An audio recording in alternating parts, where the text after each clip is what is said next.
If you're a fan of top-down shooters and have an unbridled love of pinball games but don't have the time to play both of these distinct genres in your busy schedule, then you might want to check out the high-octane, eye-twitching, brain-melting experience Go Mecha Ball.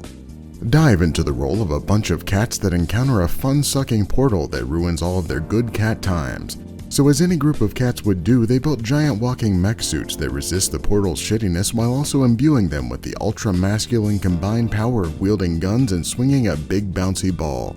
Take on the task of rolling into action, bumping and blasting your way through waves of nondescript robotic enemies that want to shoot, scoot, and boop you into oblivion. But between your unrelenting machine gun fire and superpowered ball-blasting slams, most of them will be shattered into 1,000 wriggling biomechanical chunks before they ever get the chance.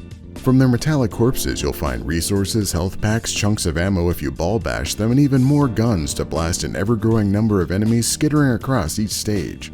Each of these Technicolor Dream stages provides a chromatic disco dance floor for you to breakdance your enemies to death, featuring boost, bumpers, ramps, and tubes that will shuttle you around the stage, fulfilling all of your Metroid fantasies until you mop it clean of each enemy wave.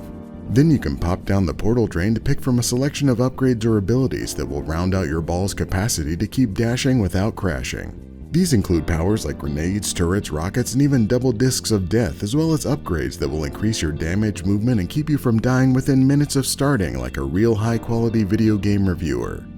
But being a roguelike, dying is part of the adventure, so whether you're getting killed by one of the several deadly bosses or you get to the stage where they remove the safety walls and you keep falling off the sides because of your excellent depth perception, you'll pop back out of this tube ready to fight again. Here you'll be able to spend some of those resources you gained unlocking one of these 3 gumball machines to find new weapons, abilities, and upgrades to shuffle into the mix, ensuring that you'll always have the best possible chance of not getting the ones you're looking for in each run.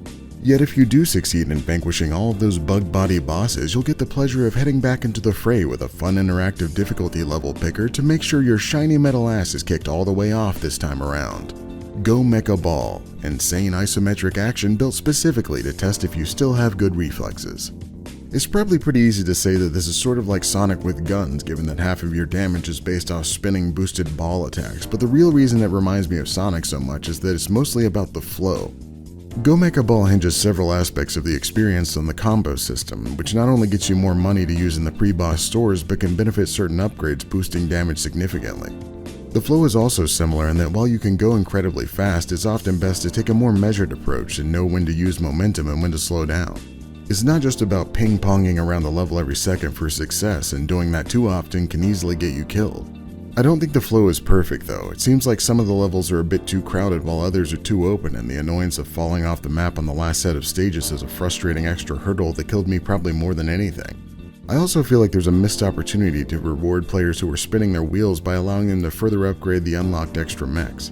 This unlock system is just shut off after you get each of the 4 mechs, and if you suck, the get good mantra is the only thing you have to lean on.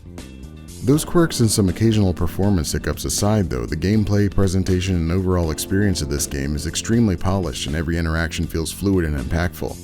The weapons you unlock are mostly distinct without any feeling useless, and the same goes for the vast majority of the abilities. It embodies the ideal roguelike experience of dropping in without barriers and finishing the whole thing in about an hour if you're successful, while still being able to boomerang back in if you fail after 10 or 20 minutes. So that's why Go Mecha Ball is getting the abbreviated score of good. If you'd like to see more hot takes, warm satire, and tepid commentary about video games, make sure to like this video and check out more abbreviated reviews.